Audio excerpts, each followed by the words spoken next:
this topic connects to everyday choices. That's where life actually happens. Maybe wasting life isn't about what you don't do, Go on. but about what you don't allow yourself to feel. That might be the truest thing we've said today. And we're just getting started. You know, when we talk about allowing ourselves to feel, I always think about how uncomfortable emotions make people nervous.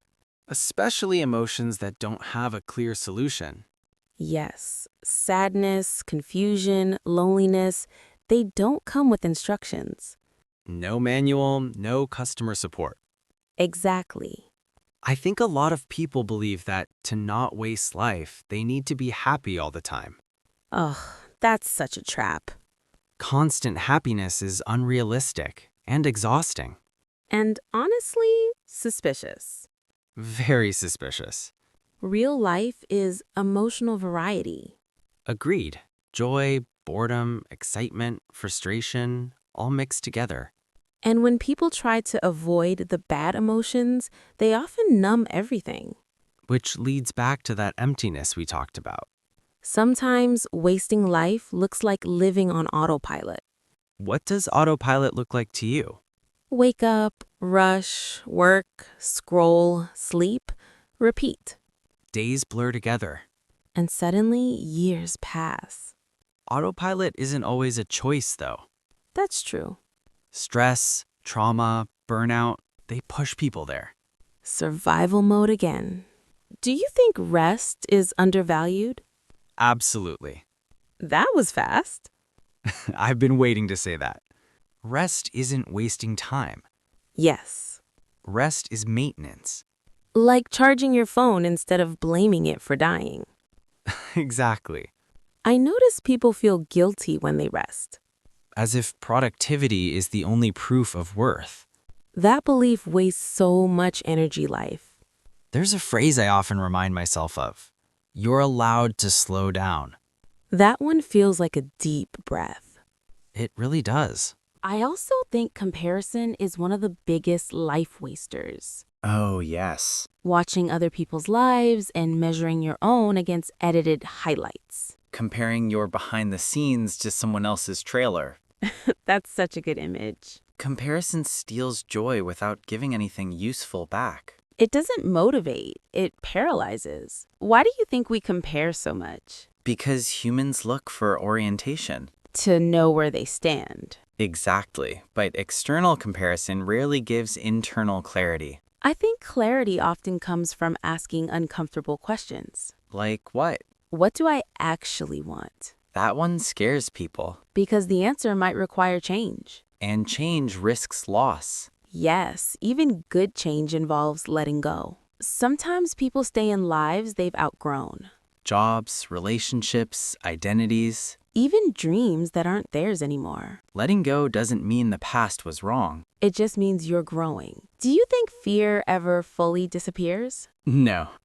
I appreciate the honesty. Fear just changes outfits. So maybe the goal isn't fearlessness. It's courage with fear present. That feels more realistic. One thing that helps is reframing mistakes. How so? Seeing them as information, not identity. That's a powerful shift. Making a mistake doesn't mean I am bad, It means I tried. I think trying is underrated. especially in language learning. Always bringing it back to English. Occupational habit. Many learners don't speak because they fear sounding silly. But silence wastes more progress than mistakes ever could. Exactly. There's another phrase I love. Done is better than perfect. That phrase saves lives. Mental health. Perfectionism is a socially accepted form of fear. Wow, that's very accurate. When people say, I don't want to waste my life, they often mean, I want to matter. Yes. To someone. To something. And meaning doesn't have to be big. Say more. Kindness, presence, small, honest moments. Those don't make headlines, but they make lives. I sometimes think we underestimate ordinary days. Ordinary days build extraordinary lives. I love that. Also, ordinary days usually involve better sleep. Very true. There's another expression that fits here. It's never too late. People underestimate how true that is. As long as you're breathing, change is possible. The timeline society gives us is imaginary. Very loud, but imaginary. I wish more people knew they're not behind. They're just on their own path. Maybe wasting life is believing you've missed your chance. When really, chances keep showing up, quietly. You just have to notice them. And say yes sometimes. Or at least say, I'll try.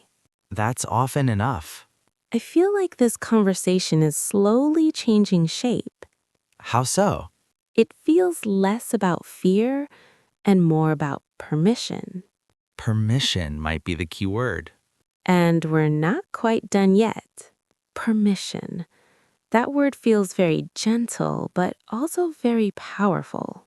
Yeah, because so many people are waiting for it. Waiting for someone to say, you're allowed. Allowed to change, allowed to rest, allowed to want something different. I sometimes imagine how different life would be if we trusted ourselves a bit more, Trusted that we're not wrong for feeling the way we feel. or for wanting more, or less. There's another expression that fits here. Listen to yourself. That sounds simple and very hard at the same time. Most important things are like that.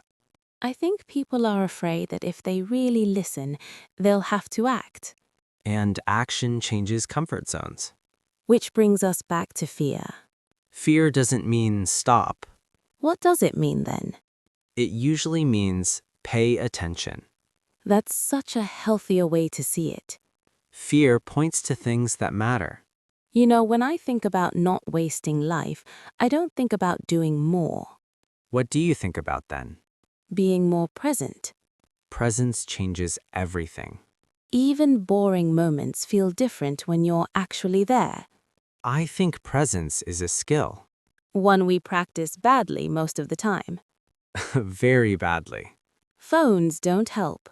No comment. That was a comment. Presence also means noticing small joys. Warm light in the evening. A good conversation. A cup of tea that's just the right temperature. Those moments don't look impressive, but they add up. They make life feel full. There's another phrase I think belongs here. One step at a time. That one removes a lot of pressure. You don't need to redesign your entire life tonight. Good news for everyone listening at midnight. Especially them. Sometimes one honest decision is enough for today. Or one small act of courage. Like speaking English even when your voice shakes a little. That's a perfect example. I want to say something directly to our listeners. Go ahead. If you're learning English, you're already choosing growth. You're already not standing still. Even listening to this podcast right now is a choice. A small one, but meaningful. And that's why this topic matters. Because life isn't wasted in one big moment. It's shaped in thousands of small ones. Moments where you choose honesty over comfort. Presence over distraction. Curiosity over fear. What about you? Tell us in the comments. We'd love to hear your thoughts. What does not wasting life mean to you right now? And remember, your answer can change. That's part of being alive. As we slowly wrap up, I want to revisit a few things we said today. A little circle back. Exactly. You don't have to have it all figured out. Done is better than perfect. You're allowed to slow down, And it's never too late. one step at a time. Always. If you liked this episode, subscribe, leave a like, and share it. It really helps our little studio grow. And it helps us keep having these conversations with you. Okay, that's a wrap. You just wanted to say that, didn't you? See you next time. Hello, everyone. Grab a cup of tea and get comfortable. It really feels nice to say that today. Chuckles softly. It does. I actually did grab a cup of tea before we started, so I'm already following instructions. See, you're a perfect student already. I try. Only when the instructions involve tea, though. Fair enough. But really, welcome back, everyone, or welcome for the first time if this is your first episode with us. Yeah, we're really glad you're here. Wherever you're listening from, your kitchen, your car, maybe a quiet walk, you're very welcome. Today feels like one of those conversations where we don't rush, where we just sit and talk. Which is interesting considering the topic we chose. Mm-hmm.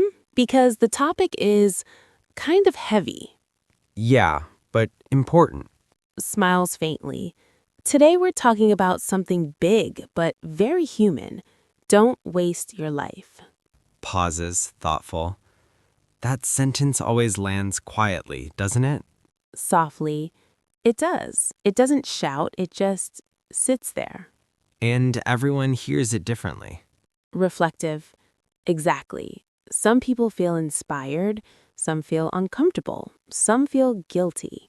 And some just think, well, easier said than done. Yes, that one too.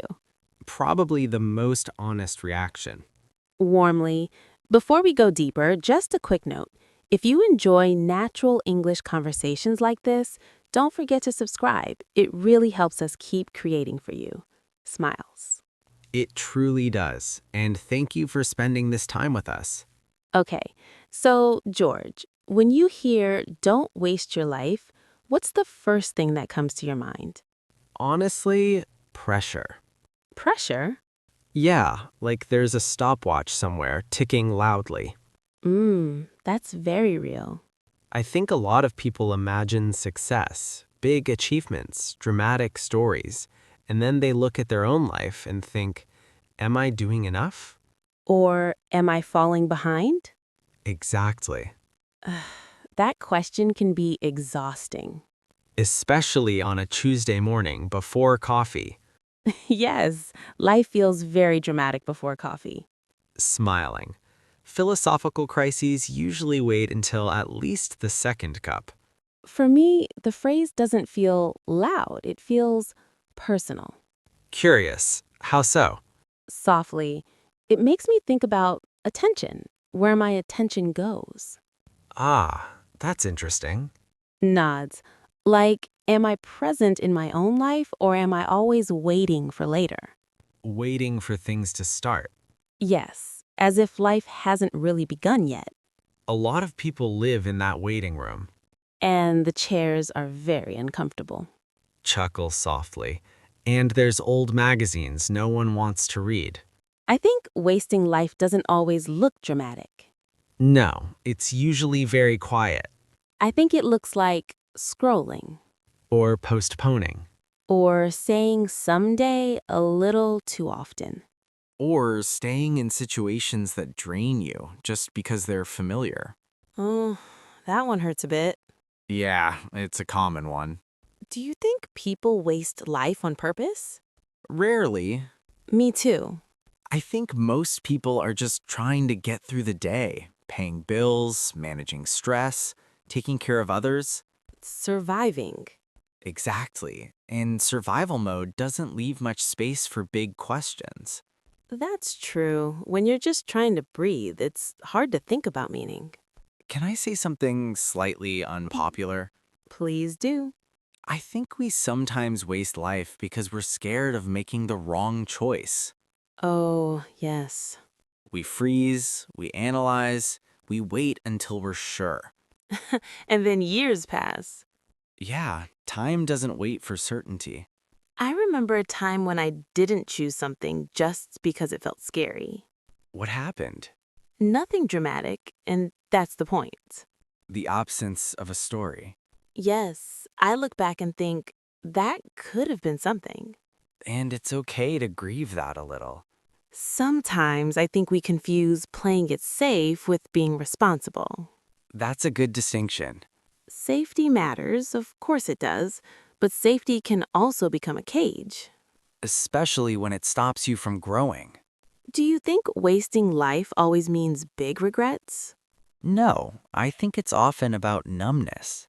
Mmm, Days blending together, weeks disappearing, you're busy but not alive. busy but empty. Yeah, that's a dangerous combination. I notice that when people say, I don't want to waste my life, they usually mean, I want to feel something. That's very true. Purpose, joy, curiosity, even sadness sometimes. Feeling something real beats feeling nothing at all. This is getting deep very fast. We warned them to get comfortable. True, emotional seatbelts on. Can we talk about language for a moment? Of course. Because for our listeners, this topic connects closely to learning English. Yes.